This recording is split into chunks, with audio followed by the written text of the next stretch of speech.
Hey y'all, this is Ming. Welcome to Lazy Money Circle. This channel is all about ways to make money and overall wellness.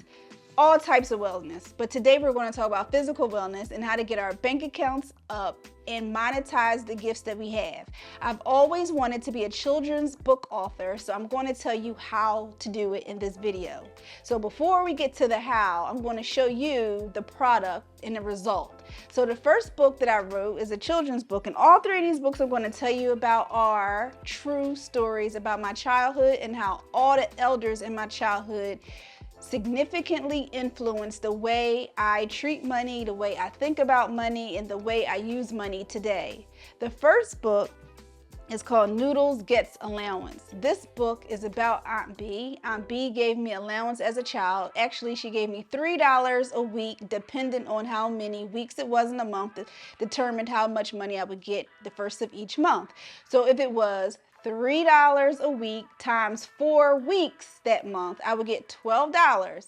Then if it was 5 weeks per month, then I would get $15. It was not a lot of money because at that time I was already probably a preteen or a teen, so it wasn't a lot of money. But the lesson that I learned is gratitude, because Aunt B was my aunt and not a parent, so she did not even have to give me the money. Even as a parent, she didn't have to either. So I just learned gratitude and how to budget that money so it can last to get the things that I needed.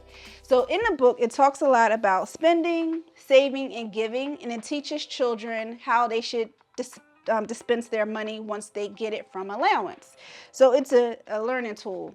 The second book is Noodles Goes Thrifting. Noodles Goes Thrifting is about my mom. It's a passion project. It's a story about confidence, about how my mom will always go through shopping, and as a child I used to be so embarrassed to tell people where I got my things from, but people was always so excited and always complimenting me about how nice my items were.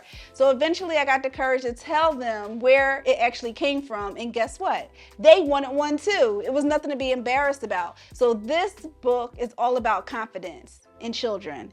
This last book is Noodles Wants to be a Landlady, Career Day at School. This is another book about Aunt B, because Aunt B is a landlady actually, and that encouraged me and inspired me to want to do the same thing when I grew up. So this book, it teaches children the difference between assets and liabilities and the pride of ownership. So it's called, all of these books are named Noodles. This is the Noodles book collection, and I got the name Noodles from Aunt Gwen. Because I was so thin when I was little, she called me Noodles, and it just stuck with me forever. So all of these books are so inspirational, and the stories in them back and front, and you'll see how Noodles was developed. And let's not forget, my dad taught me how to save. He always used to say, always save for a rainy day and always pay yourself first. I didn't quite understand it when I was younger. However, now as an adult and a business person, I understand exactly what he meant, and now I'm able to have a discipline to save for personal use and for rainy days, and also for business reserve. Aunt Viv is another person that I learned good money lessons from. Aunt Viv taught me how to build a pantry and always be prepared for emergencies, whether it's for food or whether it's putting money aside. Just always be prepared and never procrastinate. So now I want to show you guys how to do it yourself. If you're interested in writing your own children's books or any kind of book, even for adults, it doesn't matter. Even if it's just a journal or a diary or whatever you want to publish, I'm going to teach you how you can do the same thing through Amazon. KDP, which is Kindle Direct Publishing. So all you have to do is write your content on a Word document, just like I did, a regular Word document, and then you hire a VA from Fiverr or Upwork or any VA service. All you have to do is Google it. Then when you get to that platform, you want to put in a search bar that you're looking for an illustrator so they can illustrate your books if your books need to be illustrated.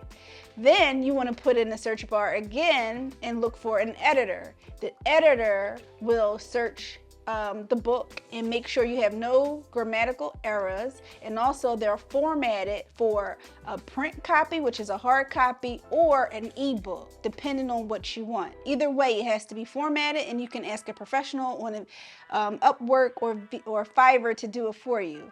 So after that's all done, make sure it's at least 25 pages if you want it to be bound, because it has to be at least 25 pages for it to have this bind. And so it can stay together. And guess what? Then it's time for you to do your research to find out what publishing company you want to use, or printer company, I should say, what printer company you want to use. I did my research and for local printers in my area, and it turns out that Amazon happened to be the cheapest.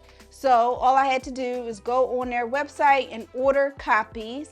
And I got a whole bunch, like a bulk amount for myself. So now when people purchase the books, I can send it and mail it directly because it's cheaper. Now, the beauty of using Amazon as a printer is they can print to order, and then people can go on Amazon.com and order their books directly from Amazon, and that way Amazon can print them directly and send it to them. That way you don't have to worry about the mailing option. However, Amazon takes a cut and a profit from that. But you make more money if people just contact you directly for the book. But either way, it just depends on the ease of the situation, however you want to do it. There's no wrong or right way. It just depends on the profit, and it depends on how much time you have to actually mail out the copy to your customers. So I want you guys to use this as a stream of income for because at Lazy Money Circle, we talk about all things money and ways that we can make money and build a business. So I want you to use this as a tool in your tool belt and publish a book. So now that you learned how you can make passive income by making your own books, I want you to treat a child in your life to one of these books so they can learn about money, building confidence, and the pride of ownership by learning the difference between assets and liabilities.